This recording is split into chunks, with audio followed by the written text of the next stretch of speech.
Morning, everybody.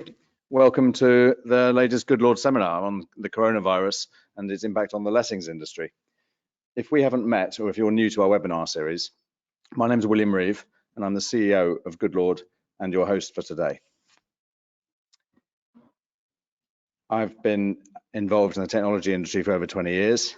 I've been the CEO of Good Lord for the last 2 years.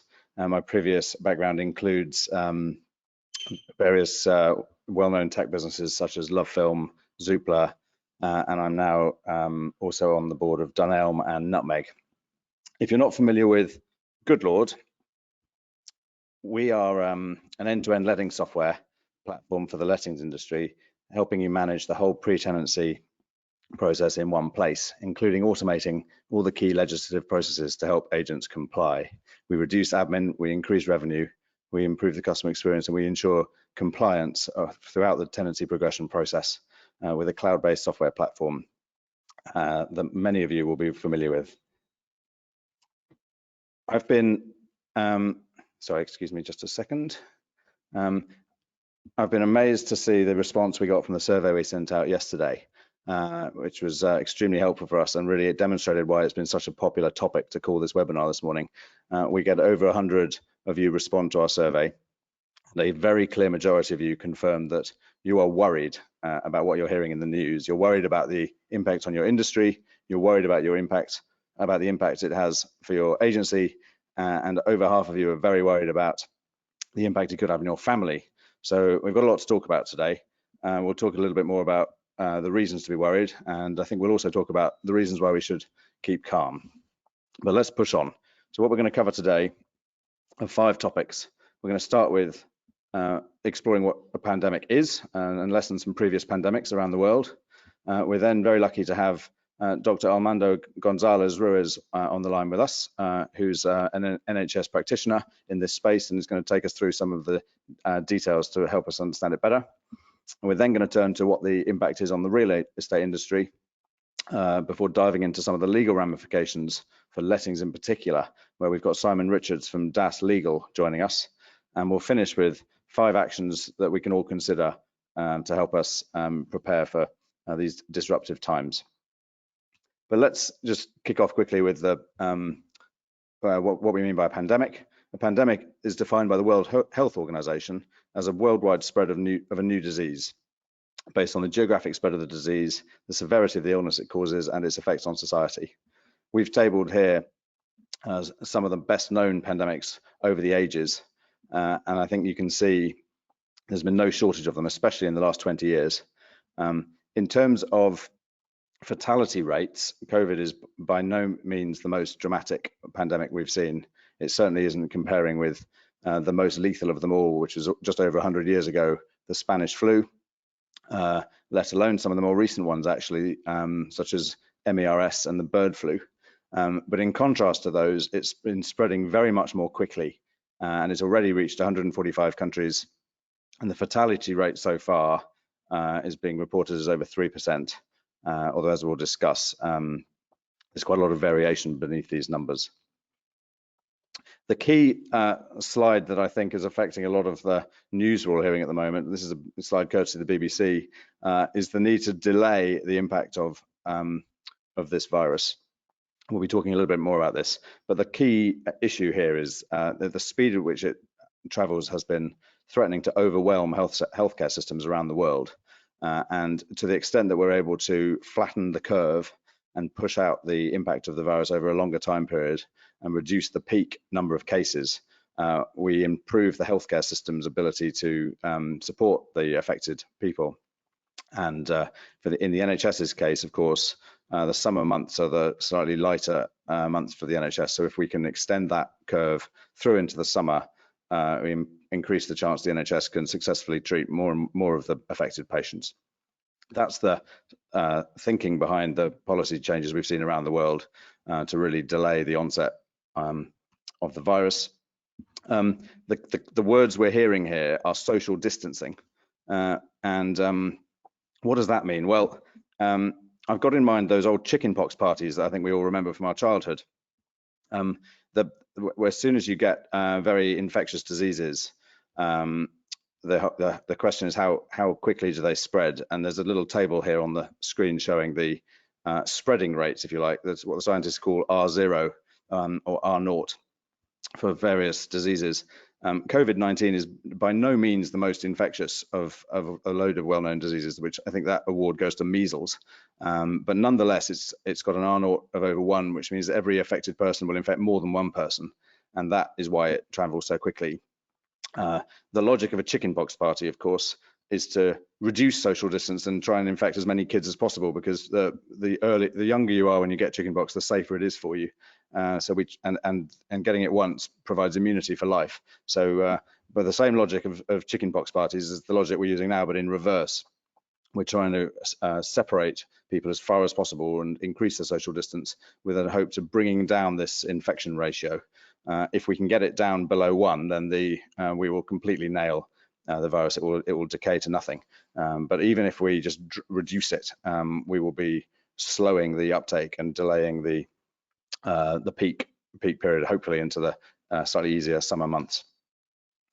In terms of the data, I'm showing you a slide here which actually dates back a week or two, but the key message is that Italy is the country to watch. Italy was the most affected country outside China, and it's full of some pretty alarming headlines, and the UK appears to be following a very similar curve to Italy, with a lag of approximately 3 weeks. So all those stories we're reading in Italy are stories we may well be looking for in the UK in the next 2 or 3 weeks. But in terms of how long this disruption lasts, we asked you guys what your expectations were about that in yesterday's survey, and most agents are expecting the disruption to be lasting between 2 to 3 months, but a significant minority of you are expecting it to be much longer than that. Over 10% of agents believe this disruption could last longer than 6 months. And those of you who believe it's going to be all over in less than 4 weeks, I'm afraid you may be in for a rude shock. So I'm now going to turn over to the medical experts. And I'd like to introduce, if he's on the line, Armando, Dr. Gonzales Ruiz. Armando, are you there? I'm here. Thank you. Thank you very much for inviting me. Hello. Hello, everyone. Hello. Thank you very much for joining. Just to introduce Dr. Gonzales, he's a medical microbiologist with the London School of Hygiene and Tropical Medicine. And he's got a MSc and a PhD, and he's been working closely in this area for the last few weeks. So, Dr. Gonzales, thank you very much for joining us. Thank you very much. Thank you. Right. I just been in this field for about 20 years, but I retired from the NHS just in December. So I avoided now being at the front line. I'm sorry, but I joined now the pharmaceutical industry. Now, what it is corona? Corona is an RNA virus, and as such is highly prone to mutations. And there are reports that the virus which started in Wuhan, now spreading in Europe, is different because it mutates a lot. And that is a big problem, because if we are talking about developing a vaccine, if we develop a vaccine now, the vaccine that we develop now, it may not be useful in a year or two, but we'll see what happens. Now, how does this virus, COVID, spread? By close contact. That means that if someone is sneezing in front of you, the virus will be spread in the respiratory tract, and it will go in the droplets. And then if you get in touch with those droplets, then you may get infected. But mainly, it's important to know that the virus will also survive in surfaces. So apart from being practicing the social distancing, which means being a meter apart from people wherever you are, if possible, you should be aware that surfaces get contaminated with the people's respiratory tract excretions, and then you touch those surfaces, and then you touch your nose or your eyes, you will get infected. So it's not just a one, but ask a question at that point. Sorry, I'm just interested. Yes. Can somebody be a carrier and not show any symptoms from their eyes or their nose, yes, or so on? Yes. That's the problem. That it is it's thought that approximately before you develop symptoms for about 3 or 4 days, you will be excreting the virus, which happens also with other infection. As you mentioned, chickenpox, people will excrete the virus before having the rash. So the same situation with corona that you will script in the virus before you develop symptoms. I see. So now the best advice you can give to everyone is just keep surfaces, working surfaces clean, and clean them with detergent or with alcohol wipes. Yesterday I realized that because of the shortage of alcohol hand rubbing solution, someone, a gene producer, turned into producing alcohol Yes, I saw for that. rubbing your hands. That is not efficacious because the concentration of alcohol you need is about 70%. I don't think anyone will be 70%. So gene doesn't have that strength. So, right. As I said, the virus is highly infectious, and as you mentioned, the RO is about 2.5. That has been spreading so quickly. So the best way of avoiding being infected is just practicing the social distancing, wash your hands whenever you can, particularly when you are at work and then come home or in the middle of the day. Wash your hands. Don't touch your nose. Don't touch your eyes. And the other myth is that wearing masks prevent infection. That is not the case, because as soon as the surgical masks get wet, then they get useless. So it is good for people who are symptomatic to wear the mask just to avoid contaminating the environment around them. But as a protective measure for people who is not infected, it doesn't really work and it's impractical. Any other That's really questions? interesting. Yes, and actually I'm sitting here in Goodlord's HQ, or what we might soon be renaming Tumbleweed Towers, and it's a beautiful day here, and I'm just wondering what is the impact of weather here, and what will change as we approach the hotter summer months? Yeah, the only thing is that during the winter periods, people tend to be closer to each other in enclosed environments. So that is also the respiratory tract gets less efficient to defend itself because of the cold air going into the respiratory tract. But that's the only difference, because in summer the virus will still be circulating, but the chance of transmission will be less because people live closer to each other, and the environment will be more ventilated. We know that, for example, flu, there are outbreaks in the summer months in Argentina. Yeah. So the weather doesn't really kill the virus. People have been saying that the virus will not survive beyond 27 degrees. That is not the case, because it actually survives in our bodies at 37, and it gives us fever up to 40, and the virus is still there. So the weather impact on the virus is mostly on the transmission and the people's behaviors. Okay, that's great. Thank you. That's terrific insight, and I really want to thank you for joining us today, and appreciate your insights. And I think we're now going to just move on to work out what this means for the letting agents industry. Thank you, Armando. Thank you. Bye-bye. So I am going to actually, just before I dive into that, I thought it would be useful just to share the data that our team pulled out a couple of days ago in terms of the who's actually impacted by this. This is just a bit of facts and figures. You can see on the slide here that while 80% of people seem to have symptoms no worse than flu, there's a significant minority of people, almost 20%, who have either severe or critical symptoms, and that is concentrated in older people, and at least as far as the severe and critical symptoms, it seems to be more men than women, a ratio of almost 2 to 1. So those the millennials who seem everywhere around in Shoreditch at the moment are relatively less affected than this, and our parents and grandparents are, especially the grandfathers, are the most vulnerable based on the data that we pulled out a few days ago. So we're still waiting to see how this data pans out in the UK, but that's what we seem to be learning from elsewhere. As far as what we can do in practice, we're going to post some nine top ways to prevent the spread in your agency, really reiterating a lot of the points that Dr. Gonzales just made there.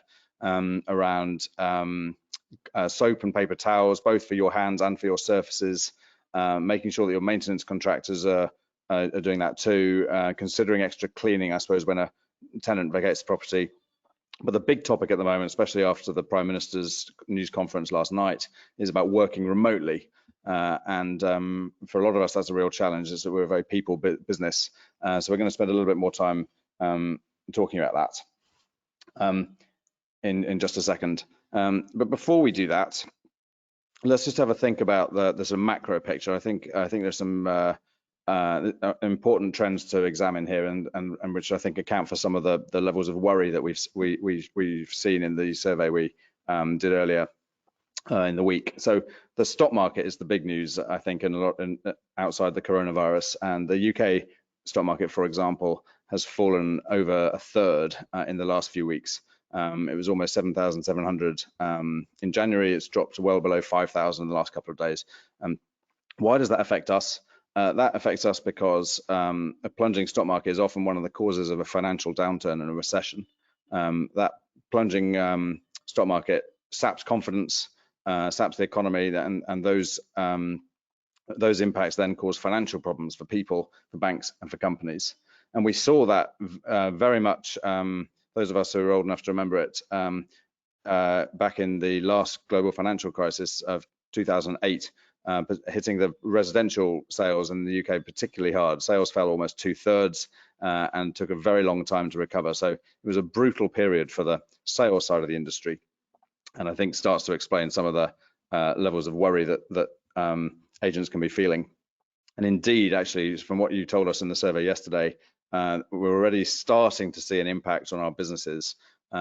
Mostly under 25% impact from what we could tell. I think the average from our survey was about 20% impact, but a few respondents saying very, very dramatic impact already visible in their business. But before we all weep into our coffees and drown our sorrows, I have an important message for you here. I think it's about time we can get our Keep Calm t-shirts up and running 80 years later. In fact, if you want a Keep Calm and Carry On Lettings t-shirt from Goodlord, just mail us and we'll your sizes and we will send you one. And there are some very good reasons to keep calm and carry on letting, and I want to just take you through them. So first of all, I think, and I've got a graph here showing you the lettings market over a 40-year period almost, covering 3 financial crises or economic crises.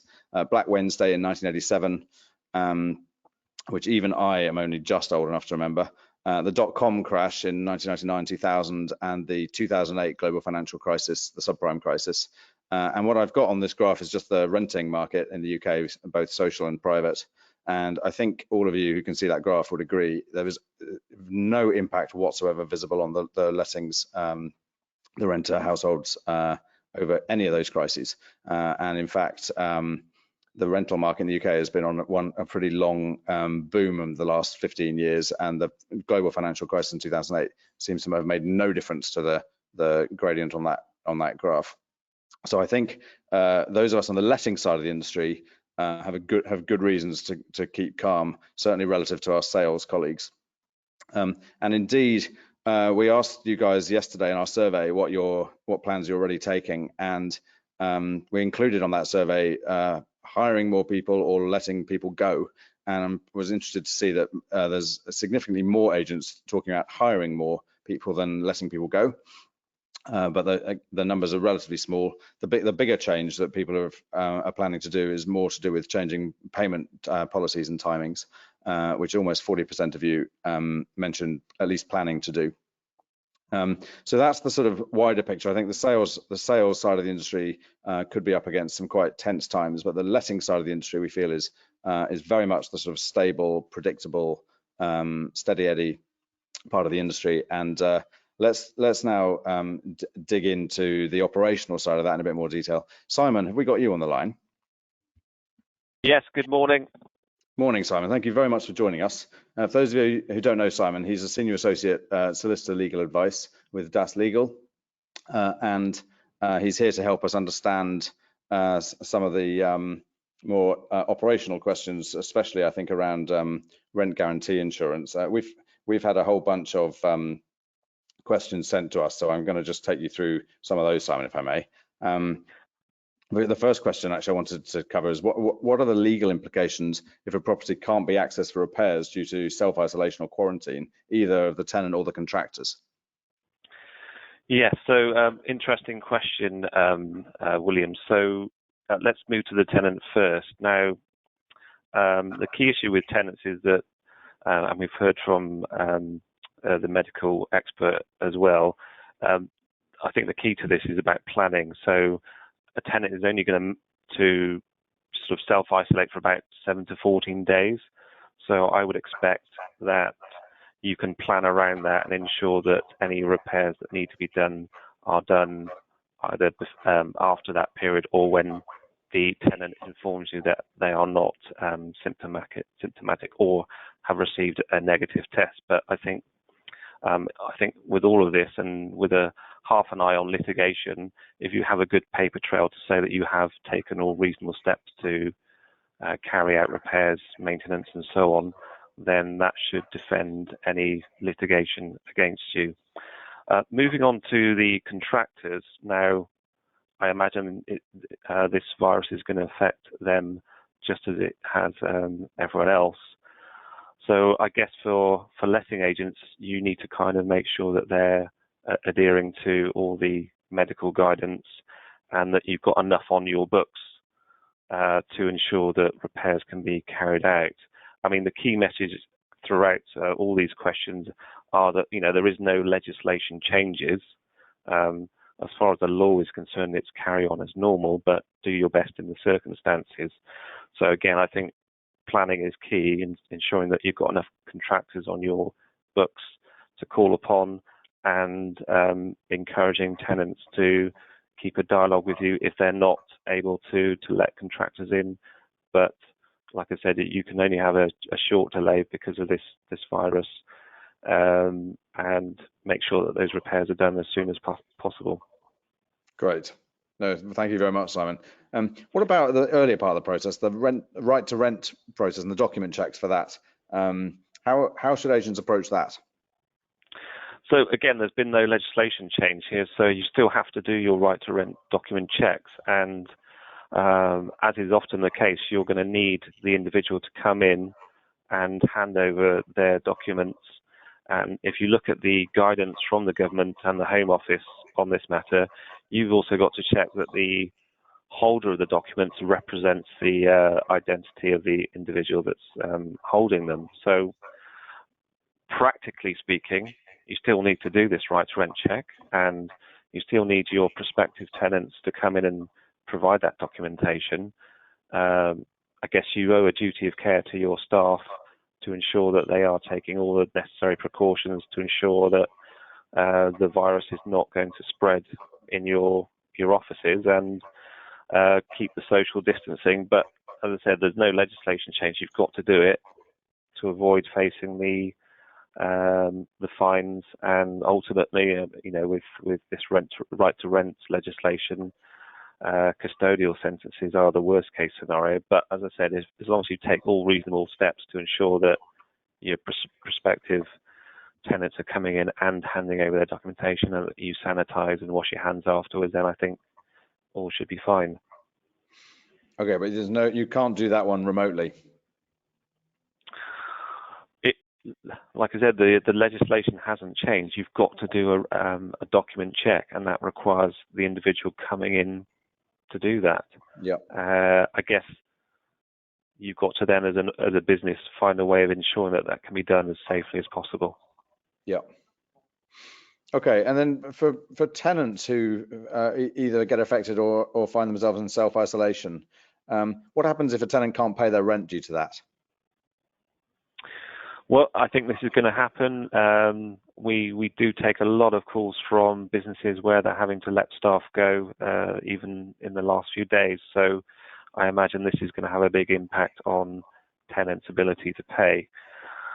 That doesn't change the contract in any way, so they still have an assured short hold tenancy agreement with you, and they have to pay their rent or face the consequences If they don't, I think your powers as a landlord to take legal action, whether that's just a county court claim for rent or to start possession proceedings, that is business as usual, and you can do that.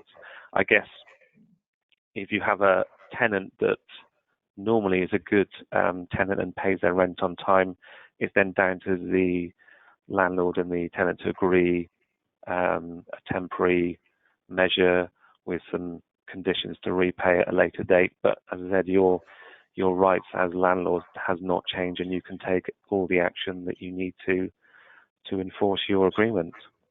Yeah, and is that still true with HMOs? So for example, some tenants have to move out temporarily because of a tenant in the HMO self-isolating.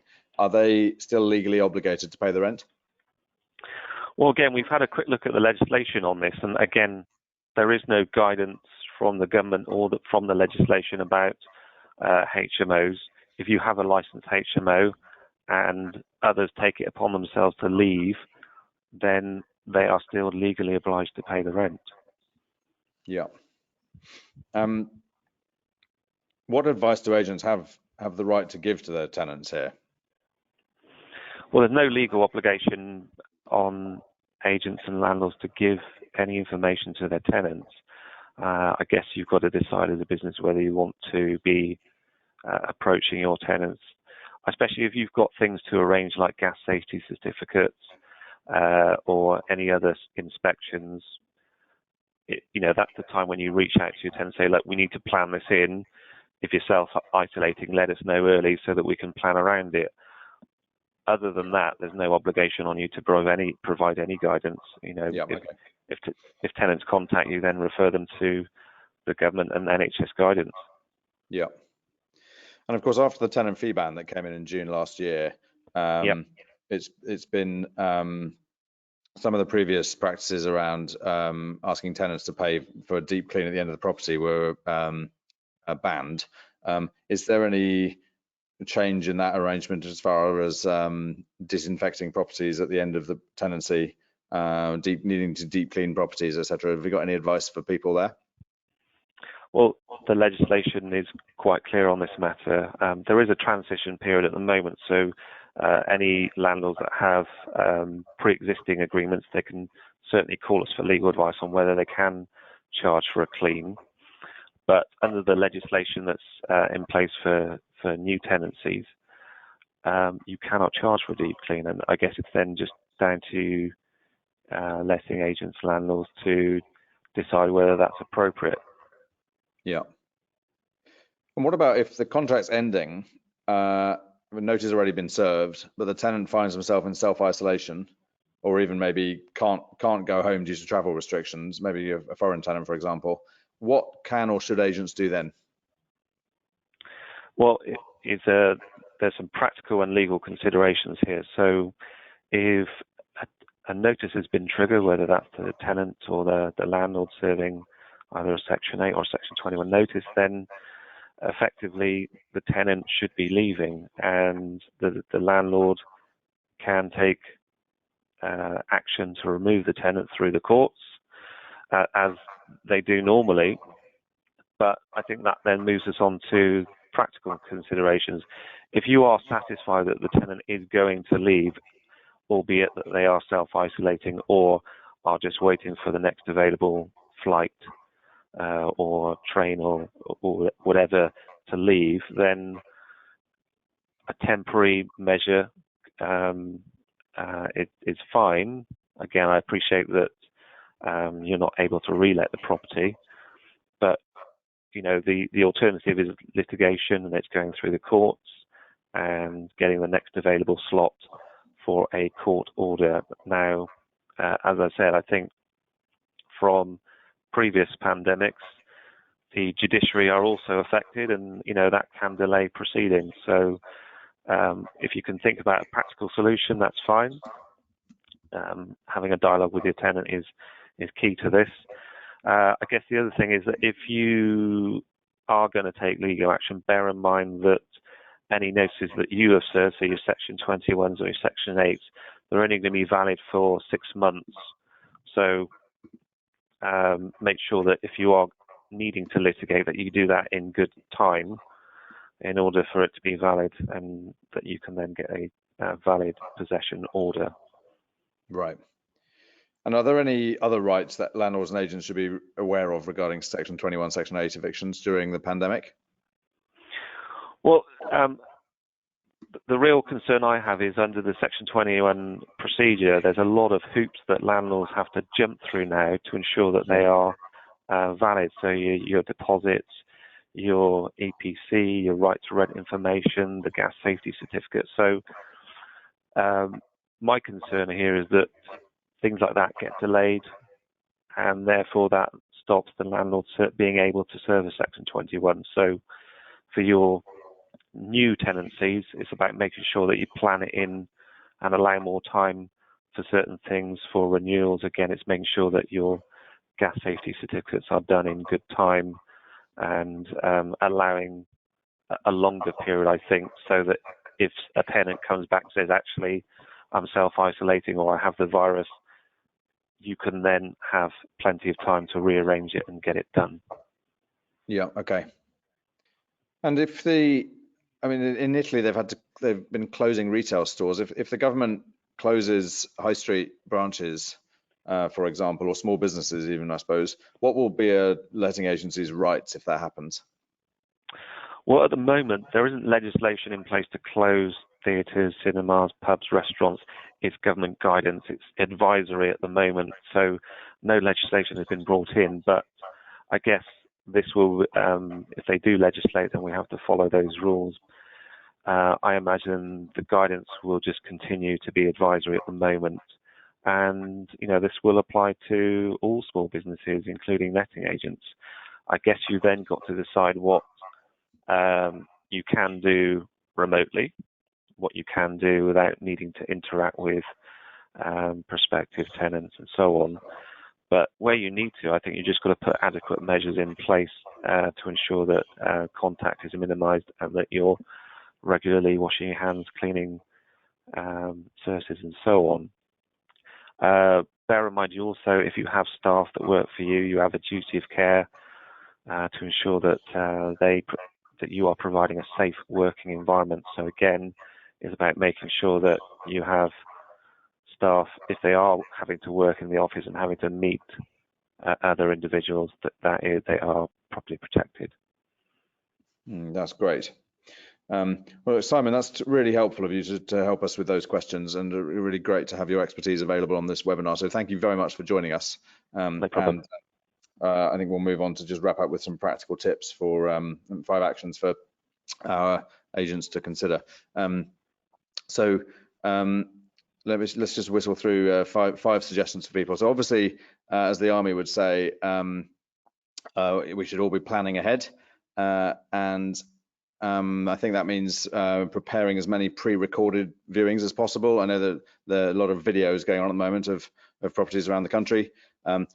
Thinking through who your key employees are and how you complete vital business tasks, especially if, for the sake of argument, the worst combination of people were off sick at once, what would the business do? Likewise, understanding which tenants are at high risk or those who have been infected, if you can, might be useful in terms of prioritizing and managing your logistics.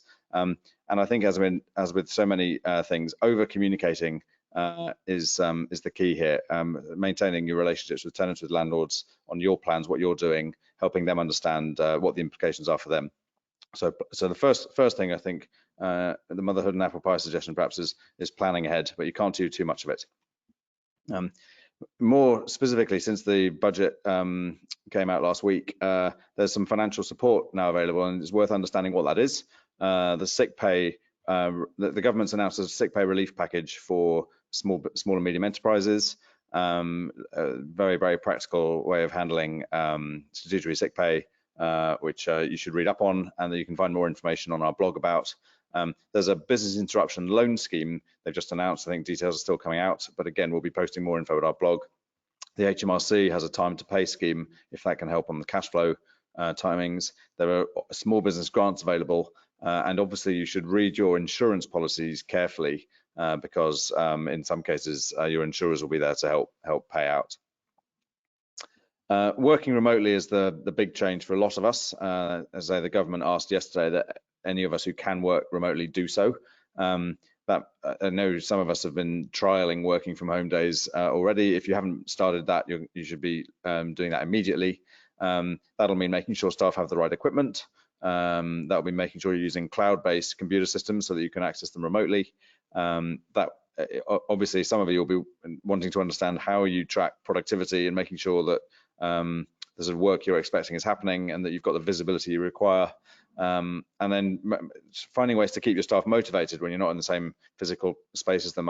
We're certainly planning to have several catch-ups a day with our people, make sure we're all communicating sort of little and often is the watchword here, I think, when we're not in the same place as each other.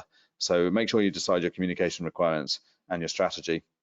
We asked questions on our survey about this, and it was very interesting actually to see that 80% of agents are planning for at least some staff to be working from home, and 25% of agents are already doing that.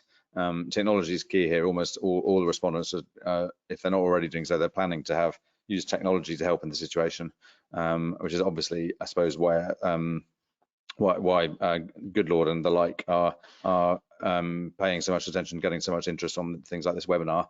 But a significant number of the respondents we heard from yesterday are planning to close their office.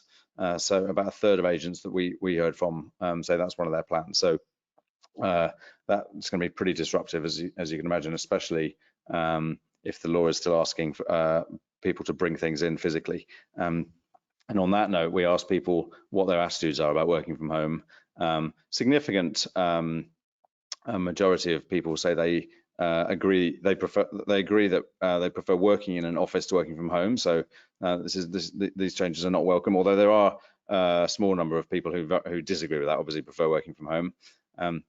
Most people agree face-to-face is more effective than remote working. So I think business performance is going to suffer while we're not able to work in unusual ways. Few of you are suspecting working from home will be used as an excuse. But I think the one I was really interested in here is the views on whether or not you can actually complete a property deal at all without face-to-face contact. Over half of our respondents agreed you can. I suspect, though, that the minority who disagree with that are probably in the right, based on what we just heard from Simon about the right to rent legal requirements in particular. So there's some real challenges from the new ways of working, and I know that we're all going to learn what they mean for our businesses in the next few days.